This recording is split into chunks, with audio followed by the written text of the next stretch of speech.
हमारे साथ ग्रामीण जुड़ चुके हैं और आज के इस कार्यक्रम के बारे में बात करेंगे।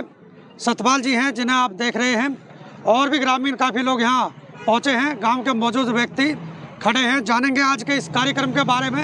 ये देखिए जी सर, नमस्कार। नमस्कार जी, नमस्कार। आज आप लोग सामुदायिक भवन सर छोटूराम सामुदायिक भवन पर पहुँचे हैं, क्या कार्यक्रम कर रहे हैं? देखिए, आज बसंत पंचमी का त्यौहार है जी और इसी दिन चौधरी छोटूराम की जयंती मनाई जाती है जी।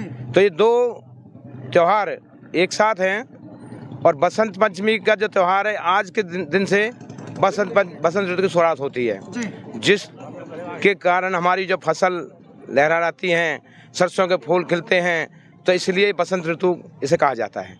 और इस दिन जो है छोटूराम जयंती क्यों मनाई जाती है, ये चौधरी छोटूराम जी की ख्वाहिश थी कि मेरी जो जयंती है वो बसंत पंचमी को मनाई जाए जी।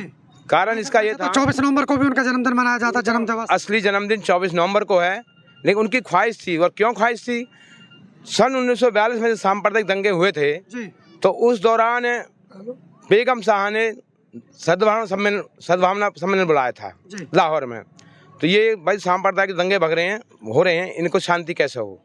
तो हमारे जो उस समय के हयात अली थे प्रधानमंत्री, वो बॉर्डर पर अपने जो सैनिक थे उनको प्रोत्साहित करने के लिए गए हुए थे। तो उनकी अनुपस्थिति में चौधरी छोटूराम जी को सद्भावना सम्मेलन का अध्यक्षता करने का मौका दिया गया। तो वो उस समय इतने भावुक उस प्रोग्राम से हुए, उस समय उन्होंने कहा कि मेरी जो जन्म जयंती है बसंत पंचमी को मनाई जाए, कि आज के दिन से ऋतु भी बदलती है और किसानों में खुशहाली होती है, और जो हम सद्भावना सम्मेलन कर रहे हैं इससे लोगों में जागृति होगी। तो तभी से ये जयंती बसंत ऋतु को मनाई जाती है। सर, छोटूराम ने समाज के किसानों के लिए बहुत सारे काम किए हैं, कुछ कामों पर प्रकाश डालेंगे? देखो, चौधरी छोटूराम ने जो किसानों पर कर्जे थे जी। कर्जा मुक्ति एक्ट उन्होंने ही बनवाया था कि किसानों पर जो लाला थे, बढ़िया लोग थे, सेठ साहूकार थे, सूदखोर थे, उनका क्या है ब्याज पे ब्याज बढ़ता जाता और जो मूल राशि है वही नहीं उतर पाती थी। तो इसलिए चौधरी छोटूराम ने ऐसा एक्ट बनाया कि भाई ये कर्जे माफ, और जो जमीन गिरवी रखी हुई थी वो नहीं छूट पा रही थी किसानों की, वो जमीन में उन्होंने गिरवी एक्ट जब बनाया उसके दौरान उसके जमीन भी छूट गई। और गरीबियों के लिए भी इतने कानून बनाए। मजदूरी के समय उन्होंने मजदूरी के जो टाइम है वो 8 घंटे तय करवाए। और पढ़ाई के लिए उन्होंने, चाहे गरीब बच्चा पढ़े चाहे अमीर पढ़े, स्कूल और कॉलेज इतने खुलवाए कि हर बच्चा स्कूल में जाए। उन्होंने अपनी जेब से भी कई बार गरीब बच्चों को लिए पढ़ाई के पैसे दिए। और उनके जो रहनुमा थे सेठ छाजूराम, उनकी दिशा निर्देश पर उन्होंने कार्य किया। कहते हैं कि अगर चौधरी सेठ छाजूराम ना होते तो चौधरी छोटूराम ना होते, क्योंकि सेठ छाजूराम के ही दिशा निर्देशन में उन्होंने इनकी मदद करी, आर्थिक सहायता पढ़ाई के लिए। चौधरी छोटूराम बहुत गरीब घर से थे, किसान परिवार से थे, पढ़ाई का खर्चा नहीं उठा सकते थे। इन्होंने सेठ छाजूराम ने इनको प्रोत्साहित किया। और इनकी मुलाकात हुई रेलवे स्टेशन पर हुक्का के दौरान। सेठ छाजूराम हुक्का के बड़े शौकीन थे और उनको हुक्का की तलब लगी। चौधरी छोटूराम के पास हुक्का था, तो उस हुक्का के दौरान दोनों की मुलाकात हुई। तो हुक्का भी एक बहुत बड़ी पंचायत में बहुत बड़ी चीज़ है, पंचों का प्याला इसे कहा जाता है, और यही बड़े बड़े काम करा देता है। तो हम तो आज वैसे 24 नवंबर को भी जयंती मनाते हैं और आज के दिन में हम जयंती मनाते हैं चौधरी छोटूराम की। चौधरी छोटूराम ऐसे शख्स हैं जिनकी 2 जयंती मनाई जाती हैं। और पूरा देश ही, ये अकेले एक जाटों के नेता नहीं थे, 36 बिरादरियों के नेता थे। इन्होंने ये नहीं देखा कि मैं जाटों के लिए कानून बनवाऊंगा, सभी बिरादरियों के लिए कानून बनवाए ताकि सभी का भला हो। किसान में एक बिरादरी नहीं आती, किसान में सारी बिरादरी आ जाती है। इसलिए इनको किसानों का मसीहा कहा जाता है। और रहबर आजम, मुसलमानों ने भी इनको रहबर आजम की उपाधि दी, और सर की उपाधि अंग्रेजों ने दी, और चौधरी है ही। 4 उपाधियां इन्हीं के पास अकेले गए। तो इसलिए महान हमारे ये चौधरी छोटूराम हुए हैं, इनको महान भी कहा जाता है। तो हम इनकी पूजा भी करते हैं। तो आज इनकी जयंती में हम यहाँ इकट्ठे हुए हैं सभी लोग। ये तो थी बात सर छोटूराम की जयंती की। और कल वित्त मंत्री सीतारमण जी ने बजट पेश किया है, उसके बारे में भी किसान नेता हैं सतपाल जी, एक बार बात कर लेते हैं जी। भाई देखो, बजट के कल दरअसल मैं इस बारे में ज़्यादा बोल नहीं पाऊंगा क्योंकि कल तबीयत खराब थी, बजट में सुन नहीं पाया। बस ना बजट की तबीयत खराब थी मेरी, तो मैं बजट के बारे में नहीं बोल पाऊंगा, ज़्यादा सुने नहीं मैंने। धन्यवाद। और भी ग्रामीणों से बात करते हैं आज के इस कार्यक्रम के बारे में। हमारे साथ जितेंद्र जी जुड़ चुके हैं। जी सर, नमस्कार। नमस्कार जी। आज सर छोटूराम जी का जन्म दिवस मनाया जा रहा है, क्या कहेंगे आप? ऐसा शख्स सदियों में भी नहीं होते हैं, बहुत रेयर टू रेयर केसेस। और इनको ये नहीं है कि खाली एक ही उसके किसानों के नहीं, सबके ही मसीहा थे ये। इनके लिए किसी भी चीज को ना का शब्द नहीं था।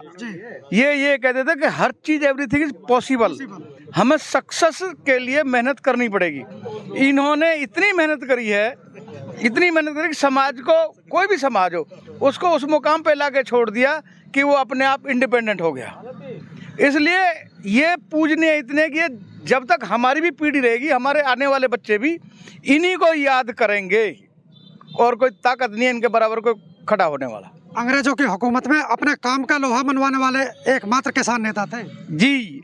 और उनको एक सर की उपाधि है, सर की उपाधि।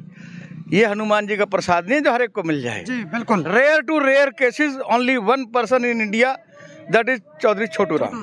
बस इससे बाद अभी तक तो कोई हुआ नहीं है, आगे वक्त का पता नहीं है जी। ठीक है। तो इनसे बड़ा कोई नेता नहीं है किसानों का, गरीबों का, मतलब हर चीज को अपने से तोल करके, अपने को पहले आगे रख करके तब ये फैसला लेते थे। अगर इस जगह पर मैं होता तो क्या होता, मैं होता तो क्या होता, तो ये अपने आप को आगे रख करके तब ये फैसला लेते थे, और बहुत बड़े बड़े फैसले लिए। इनका तो जीवन भर, अगर हमारा हिंदुस्तान कर्जा नहीं चुका सकता। वैसे हरियाणा के अंदर तो किसान नेता चौधरी देवीलाल को भी बहुत बड़ा दर्जा दिया गया। ताऊ की पद भी तो उनके पास भी है। पूरे विश्व में ताऊ देवीलाल होती है। देखो वो एक अपनी जगह शख्स हुए थे। उनके अंदर त्याग की भावना, इनके अंदर काम करने की भावना।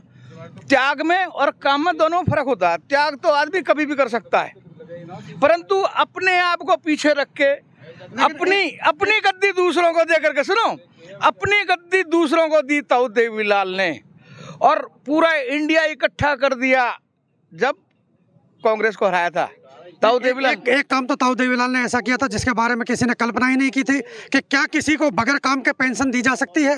नहीं, उन्होंने बड़े बुजुर्गों को पेंशन दी है। नहीं, ये तो उनका प्राइमरी और लास्ट है।